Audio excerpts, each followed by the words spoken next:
Graça e paz a todos os irmãos do Discipulado Sem Fronteiras. Estamos aqui nesta noite para iniciarmos mais uma aula, a qual estaremos abordando um tema maravilhoso, como sempre tem sido todas as aulas do Discipulado Sem Fronteiras, onde estamos trabalhando as temáticas relacionadas às lições do nosso discipulado, né? Revista CPAD, Revista 1 e Revista 2. E agora nós estamos então terminando, mais uma etapa onde nós trabalhamos a lição 9, o discípulo e o louvor, a lição 10, que nós trabalhamos ali o discípulo e o batismo nas águas, e agora nós vamos então iniciarmos a aula de hoje trabalhando a lição número 11, a lição que estará sendo abordado o tema o discípulo e a Santa Ceia. E como eu disse já na outra feita, eu gosto muito de utilizar o termo, em vez de Santa Ceia, para a ceia do Senhor, Mas, como eu sempre falo, todos os dois são nomes, um bíblico e o outro, lógico, traz a ideia de santidade por ser do Senhor. E nesta lição de hoje, nós terminaremos então a quarta etapa da nossa revista para adentrarmos na última, onde nós iremos abordar então os temas o discípulo e a volta de Jesus, que aí nós iremos também trabalhar de uma forma bem pontual sobre este assunto, e depois a lição número 13, o discípulo e a missão de discipular.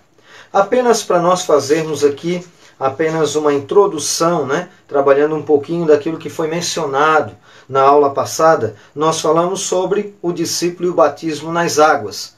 Como a lição número 10 fala sobre o discípulo e o batismo nas águas, e a lição número 11 vai abordar então o discípulo e a Santa Ceia, é bom observarmos de início, como falamos na introdução da aula passada, que a nossa fé ela não consiste em rituais, mas em experiência e intimidade com o Senhor. Concernente a isso, nós vemos então, pontuado pela palavra de Deus de forma bem específica, que o Senhor Jesus deixou então dois mandamentos litúrgicos. O primeiro, o batismo em águas, e o segundo, a ceia do Senhor, que é a lição de hoje. E para nós então adentrarmos sobre este tema, nós vamos apenas mencionar alguns pontos a qual nós abordamos na aula passada, que foi então o texto lá de Atos capítulo 2, versículo 41, onde fala: de sorte que foram batizados os que de bom grado receberam a sua palavra. E naquele dia agregaram-se quase 3.000 almas. Atos capítulo 2, versículo 41. E aí nós temos ali a nossa introdução. Depois nós falamos sobre a importância do batismo. Depois da importância do batismo, nós falamos sobre o significado do batismo. Quando nós abordamos este assunto, trouxemos ali então a nossa definição da palavra batismo, que quer dizer submersão, mergulho, Também trabalhamos a palavra no grego. Depois o conceito, trabalhamos o conceito. Depois nós fomos para o nosso terceiro tópico, onde nós abordamos também a necessidade do batismo. E aí nós mencionamos, é necessário porque Cristo ordenou. Quando nós falamos sobre isso, nós observamos na aula passada que Cristo, ele ordena. Então nós vemos então que é um mandamento litúrgico, como aqui então introdutoriamente a priori mencionamos. Depois a necessidade, porque Cristo deu o exemplo. Ainda que o batismo de João, que era na verdade o precursor de Jesus Cristo, ele batizava, na verdade no Rio Jordão, batizando para arrependimento de pecados. Nós sabemos que Jesus não tinha pecados, mas ele se identificou com a raça humana, que é aqueles a qual ele viria, morreria e morreu, e ao terceiro dia ressuscitaria, para nos dar então a oportunidade de sermos salvos através do seu sangue na cruz do Calvário. Depois nós vimos ali o nosso terceiro subtópico desse terceiro tópico. É necessário porque os crentes do início da igreja cristã nos deixaram o exemplo. E aí nós vimos também o quarto tópico também que falava o método bíblico do batismo, que aí nós falamos ali, que não é jogar água na cabeça, e assim por diante. Nós não vamos entrar em pormenores, até porque nós iremos trabalhar a lição de hoje, mas apenas para que nós possamos aí nos pontuarmos daquilo que foi falado como um ponto de contato da nossa lição passada, para entrarmos e adentrarmos na lição então, que é a lição número 11, o discípulo e a ceia do Senhor. E aí nós falamos também a evidência do texto bíblico, que vai trabalhar então a questão, né, da palavra batismo, que aí vai trabalhar no grego baptismo, e aí vai falar sobre mergulho, né? Depois nós vimos ali o segundo, a evidência do significado da palavra, que é o segundo subtópico do último tópico, que é o tópico 4. Depois o subtópico 3, a evidência histórica, que é onde vai falar também que os livros de história eclesiásticas ensinam que até 150 depois de Cristo, todos os batismos eram feitos por imersão. Por isso que João Batista é chamado de João Batista, que quer dizer João o imersor, João o batizador, João o que batiza. E depois o último subtópico do tópico 4, que diz evidência do simbolismo do batismo, que ele na verdade vai simbolizar aquilo que já ocorreu na nossa vida, que é o novo nascimento, de forma pública, para que todos possam ver e testificar daquilo que Deus já fez na minha e na sua vida. E aí nós vamos então adentrarmos na aula de hoje, onde vai falar sobre o discípulo e a ceia do Senhor. Uma lição maravilhosa. E o nosso texto introdutório para nós entrarmos nesta lição vai ser então 1 Coríntios capítulo de número 11, versículo de número 26, um texto lido mensalmente, né, pelas congregações e por várias denominações evangélicas como base para então realizar então a ceia do Senhor. E o texto bíblico diz assim: porque todas as vezes que comerdes este pão e beberdes este cálice, anunciais a morte do Senhor, até que venha. 1 Coríntios, capítulo de número 11, versículo de número 26. Eu vou fazer algumas perguntas retóricas, apenas para nós pontuarmos alguns assuntos, né? Alguns elementos que a nossa lição ela vai então nos apresentar. Veja bem, quem instituiu a ceia do Senhor? Às vezes alguém, né, muito tempo de congregação, de igreja, às vezes até acha que sabe bastante da Bíblia, e isso eu não estou falando para menosprezar ninguém, em hipótese alguma, mas é para nós refletirmos um pouco, que muitas das vezes nós achamos que sabemos, mas às vezes quando nos deparamos com perguntas como esta, de forma muito simples, muitas das vezes a pessoa ou alguém não sabe responder. Depois, em que base ela foi instituída? Qual era o pacto? Qual era a aliança? A ceia do Senhor é obrigatória ou opcional? Depois, o que é ceia do Senhor? Qual o seu simbolismo? E aí nós temos então o que representa o pão e o vinho. Então são assuntos, elementos que no desdobramento da nossa lição nós iremos pontuar, iremos aqui falar de forma bem específica, para que possamos então compreender aquilo que a palavra do Senhor nos apresenta, vem nos explicitar nesta noite. E aí nós vamos então entrarmos aqui para a nossa introdução. E a nossa introdução diz o seguinte: a ceia do Senhor foi instituída por Jesus na noite de quinta-feira de Páscoa, quando foi preso no Getsêmani. Primeiro, ele participou da ceia pascal com os discípulos e depois instituiu a sua própria ceia, que haveria de comemorar sua morte pelos pecadores. Então olha só, na nossa primeira pergunta introdutória de forma retórica, nós já estamos aqui nesta introdução já trabalhando este desdobramento. Quem instituiu a ceia do Senhor? O próprio Senhor. Então, uma pergunta elementar que todos nós, como cristãos que somos, praticantes da palavra do Senhor que somos, devemos saber de forma muito simples, muito elementar. que aquele que a instituiu é o próprio Jesus. E aí nós vimos ali, baseado em que pacto, em quais elementos, qual a situação histórica.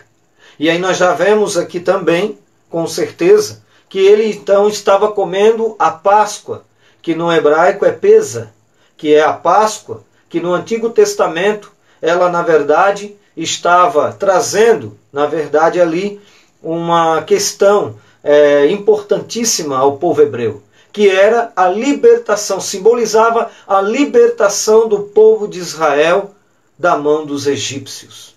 E aí nós observamos então que a Páscoa era a comemoração desta libertação do Êxodo. E aí nós observamos então que tudo aquilo, todos os elementos do antigo pacto, tanto o cordeiro de 1 ano, macho, sem mancha, tudo isso tinha, na verdade, todo um simbolismo profético e apontava para Cristo. E aí nós vamos observar então que, baseado no antigo pacto, Jesus então, nesta quinta-feira, ele então institui a ceia do Senhor, que é a ceia do próprio Cristo.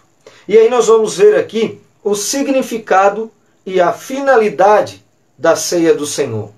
O significado e a finalidade. Mais uma pergunta retórica a qual mencionamos introdutoriamente falando. Veja só, em que base foi instituída a Santa Ceia ou a ceia do Senhor? Em que base? Qual eram os elementos históricos, a qual já mencionamos aqui como um prolegômenos da nossa introdução, apenas alguns pontos. E aí nós vamos observar que a ceia do Senhor foi instituída por Jesus e está baseada na ceia pascal, Pesa, que no hebraico é Pesa e no grego Pascha, que quer dizer passar por cima, passagem. E aí nós vamos observar então que no contexto histórico bíblico do Antigo Testamento, onde estava representando então a libertação do povo de Israel do Egito, onde eles ficaram mais de 400 anos, nós observamos então que a última praga foi, na verdade, o anjo destruidor. E aí, quando eles então haveriam de pegar um cordeiro de 1 ano, macho, porque Jesus ele veio morrer por nós, sem mancha, traz toda uma questão de ideia de não haver pecado. Até porque o próprio Cristo, sendo o sacrifício e o cordeiro, como disse João, lá em João 1:29, eis o Cordeiro de Deus que tira o pecado do mundo. Então ele não apenas cobre o pecado como era feito no antigo pacto, como era então o Cordeiro do antigo pacto, mas agora ele não apenas cobre, ele tira o pecado do mundo. E aí nós observamos que sem mancha, porque ele era o sacrifício perfeito. Ele foi e é o sacrifício perfeito. E aí nós vamos ver que tinha as ervas amargas para lembrar o sofrimento, a amargura, quando estavam no Egito. Você vai observar que o pão ázimo, ou pão asmo, que é sem fermento, vai trabalhar toda uma questão de, por exemplo, de santidade.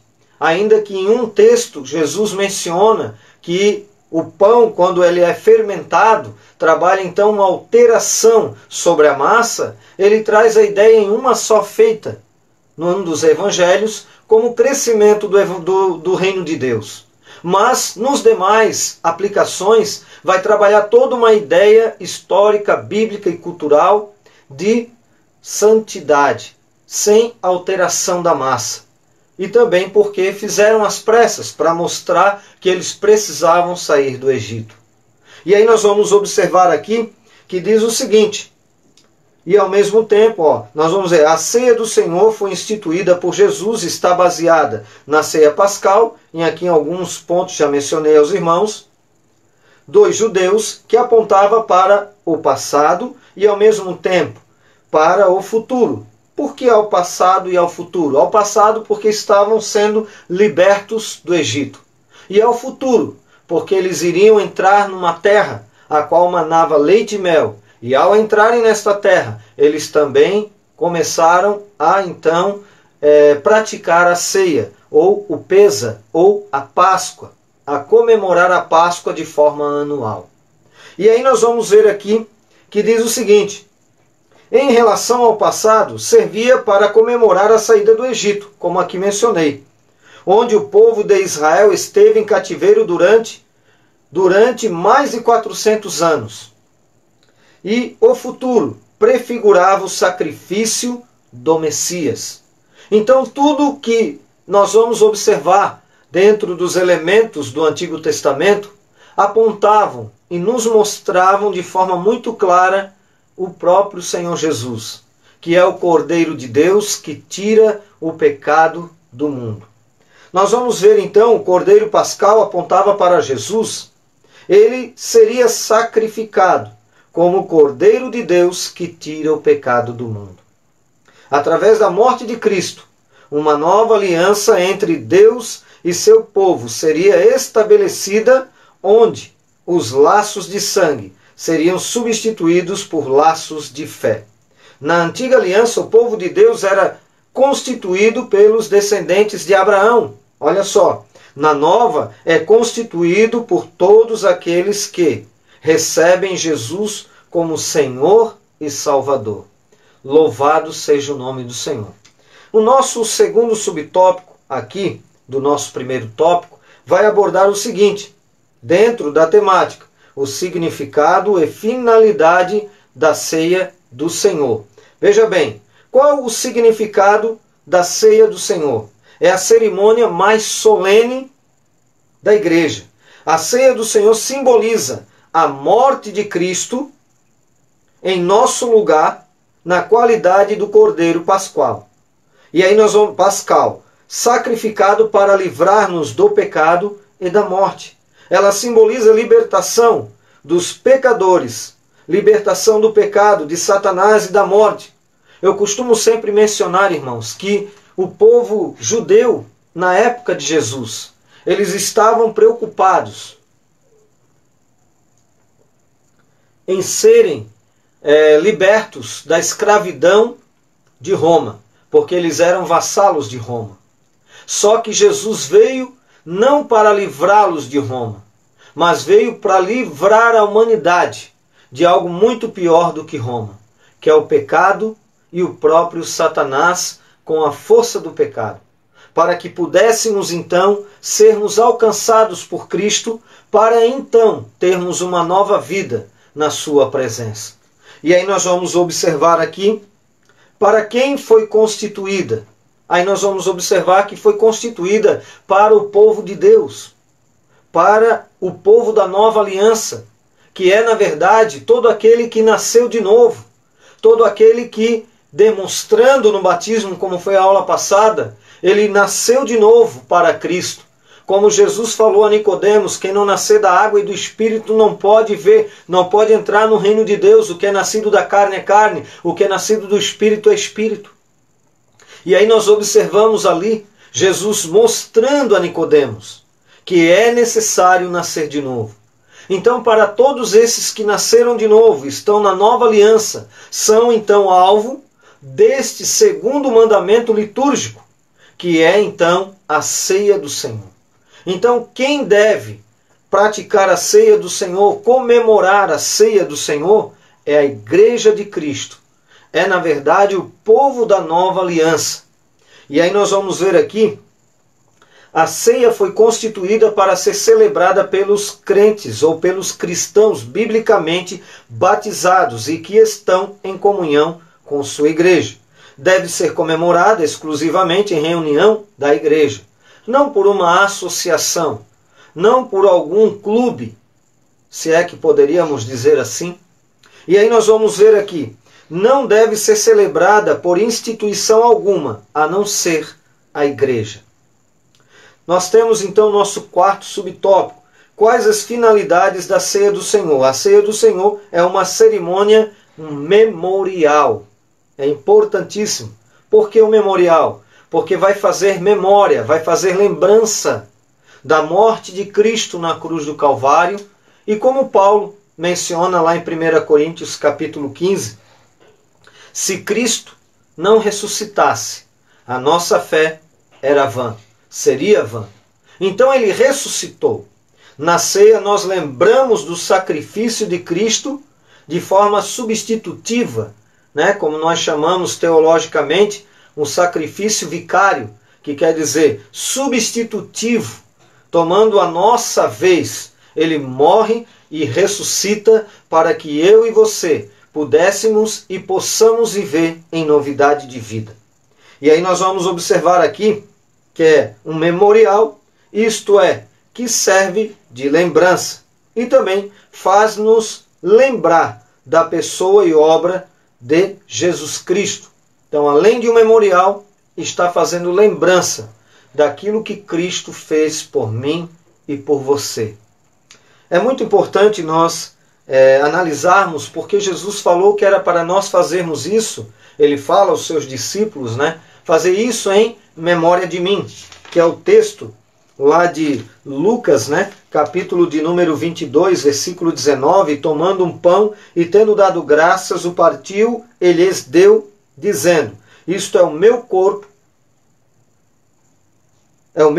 oferecido por vós, fazei isto em memória de mim. Então o Senhor, Ele ordena para que venhamos então a praticarmos a ceia do Senhor como um memorial.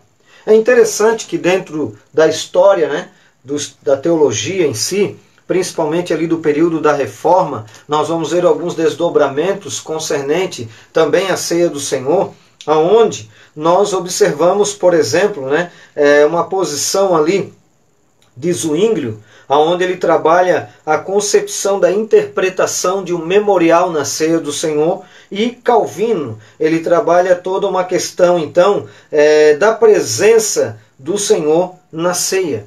E eu fico com os dois pontuamentos, até porque a Bíblia nos apresenta, por exemplo, que a ceia é a comunhão com o Senhor. Então ele está presente no ato quando estamos ali comemorando, participando desta comunhão, tanto com o Senhor, quanto também com os demais irmãos em um só Espírito. E aí, logicamente, a sua presença está em nossas vidas, porque não é apenas um ritual, é um memorial. E aí nós observamos que ele mesmo menciona que é um memorial. Então, Zwinglio, tanto quanto Calvino, eles trabalham esses dois pontos de vista que, ao meu ver, está completamente de acordo com as Escrituras. E aí nós vamos adentrarmos aqui no mais um aspecto de um elemento dentro deste posicionamento aqui, concernente das quais finalidades da ceia do Senhor, que é: une os crentes em amor pela comunhão com Jesus, como agora acabei de mencionar.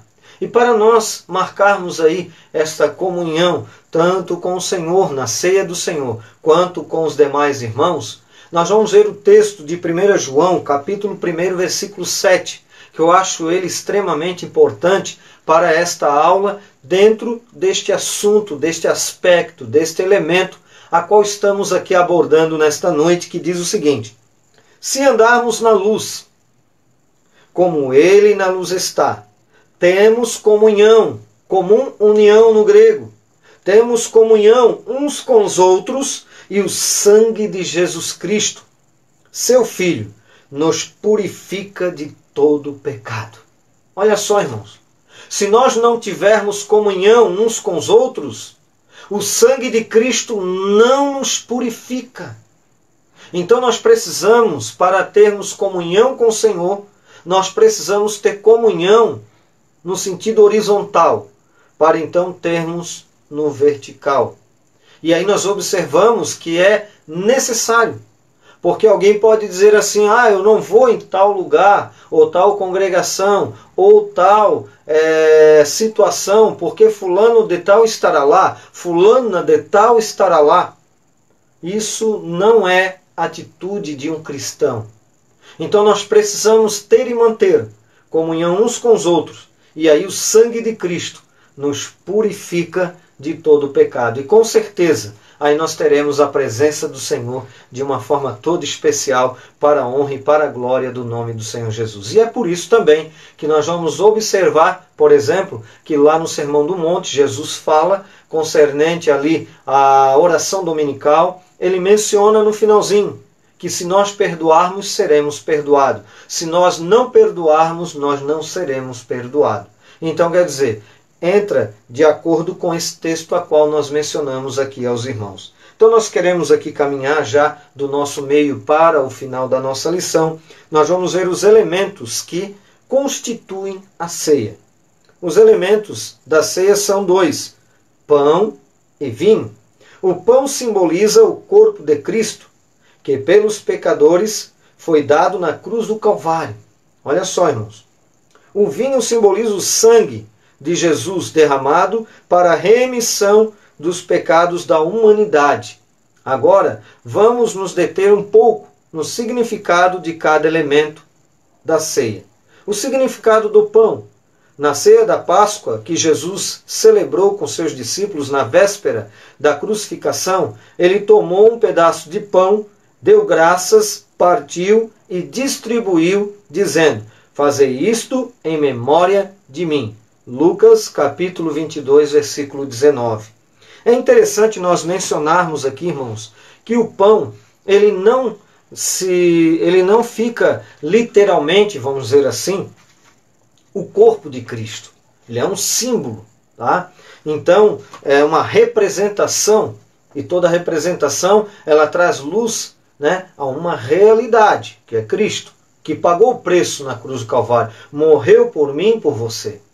Só que dentro também dos desdobramentos, a qual mencionei outrora, sobre a questão lá do período da Reforma, nós vamos observar, por exemplo, que o próprio Lutero, ele trabalhava, por ser, na verdade, um monge católico, ele trabalhava a transubstanciação, que é o pão, que seria a hóstia, era então literalmente transformada após ali a oração, era então, na verdade, o corpo literal de Cristo. Aí depois nós vamos ver então um outro posicionamento, né, que era, por exemplo, aqui diz o Zwinglio, né, transubstanciação e a consubstanciação. Ele trabalhava então, por exemplo, a questão da consubstanciação. O que quer dizer isso? Que o pão, após a oração, ele não era literalmente o corpo, mas ele se misturava com o corpo. Então Lutero fala da transubstanciação, que é a transformação do pão para o corpo de Cristo.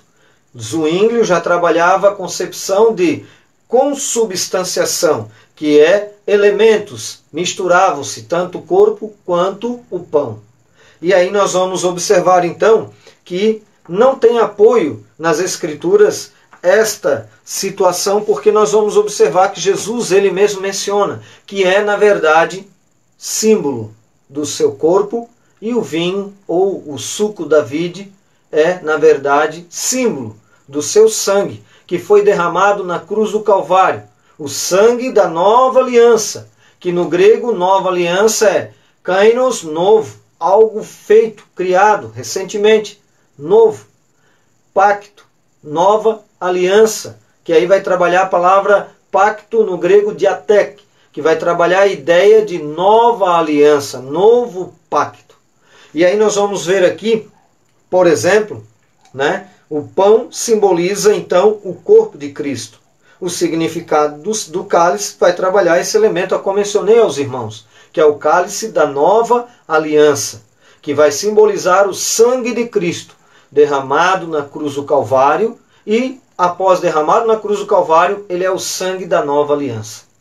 E aí nós vamos só apenas mencionarmos aqui, para nós então caminharmos para o nosso final da nossa lição de hoje. O significado do cálice: após a ceia da Páscoa, com os seus discípulos, Jesus tomou o cálice e disse: este cálice é a nova aliança, como mencionei aqui, no meu sangue. Fazei isto todas as vezes que beberdes em memória de mim. 1 Coríntios capítulo 11, versículo 25.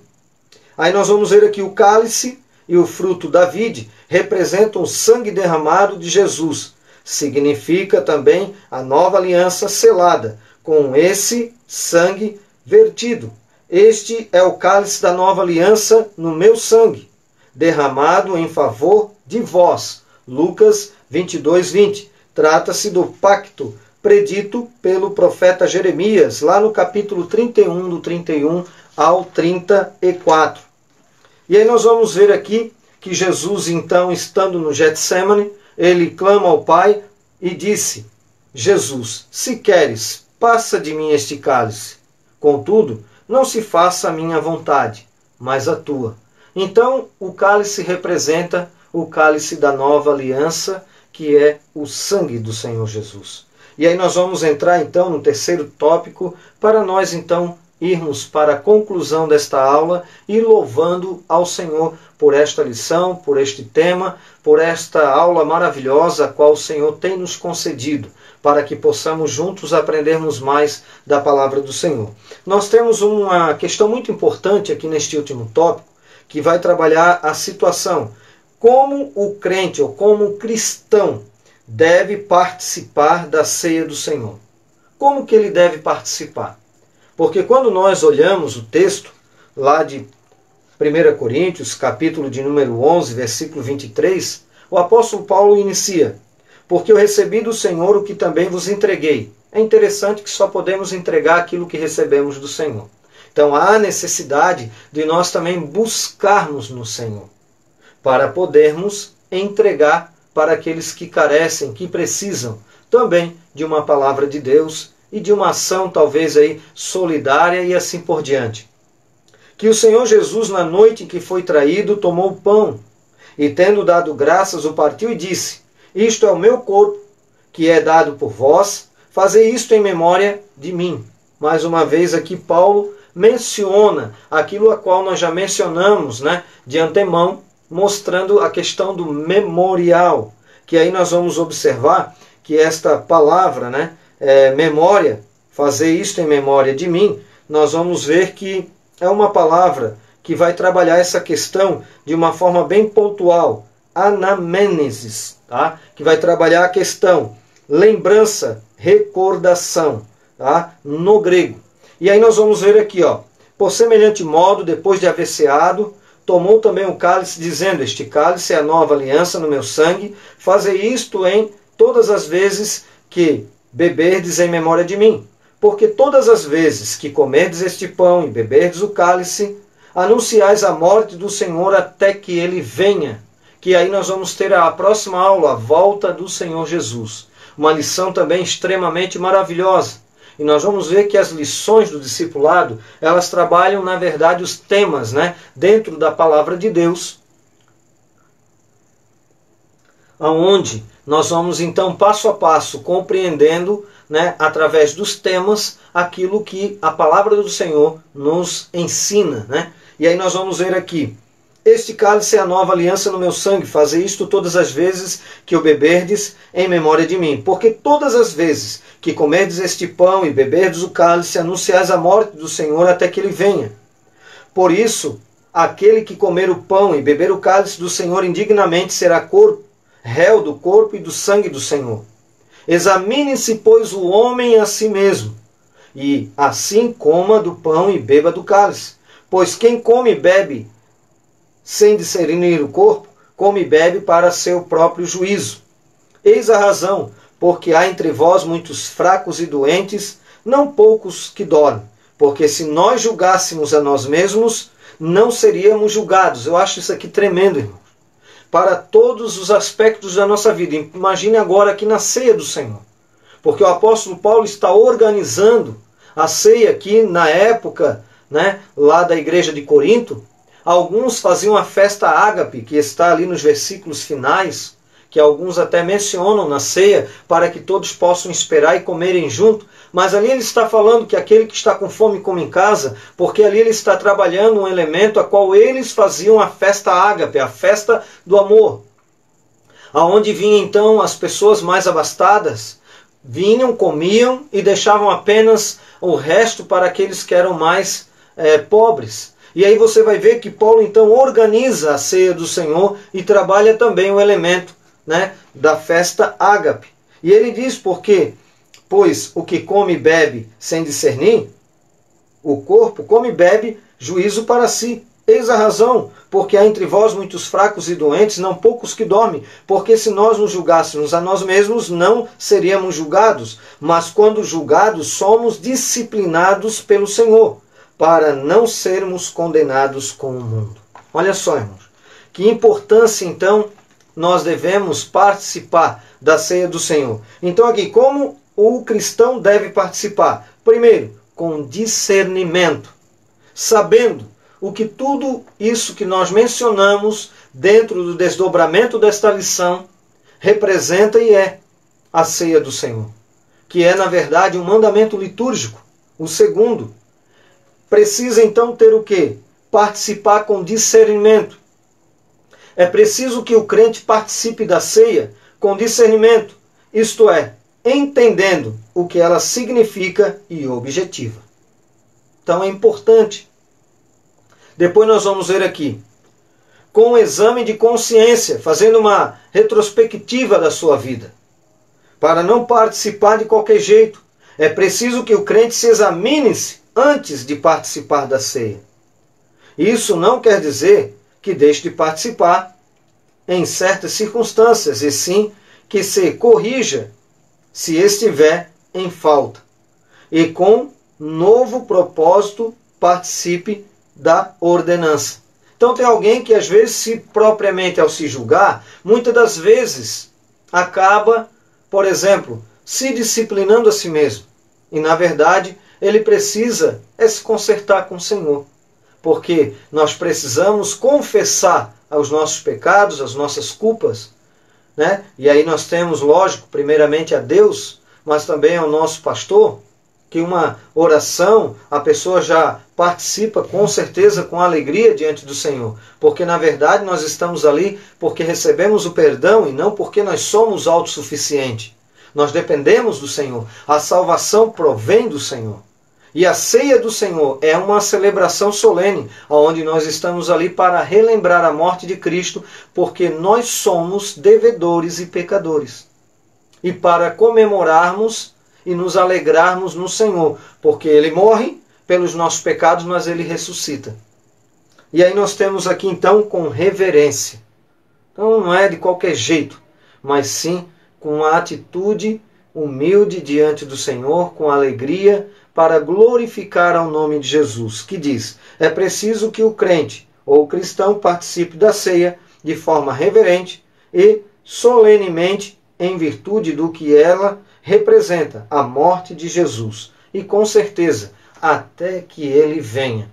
E terminando aqui, até que ele venha, nós vamos então fazermos uma oração final, agradecendo por esta aula e também já mencionando aos irmãos que na próxima aula nós trabalharemos então a lição número 13, né? Essa aqui é a lição número 12, onde nós vamos trabalhar o discípulo e a volta de Jesus. Uma lição maravilhosa.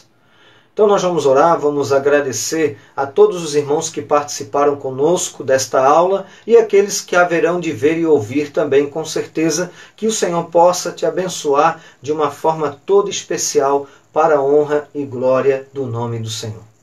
Senhor maravilhoso Deus e eterno Pai, te glorificamos e te agradecemos por esta noite maravilhosa, por esta oportunidade a qual o Senhor nos concedeu e nos concede de estarmos diante da Tua presença.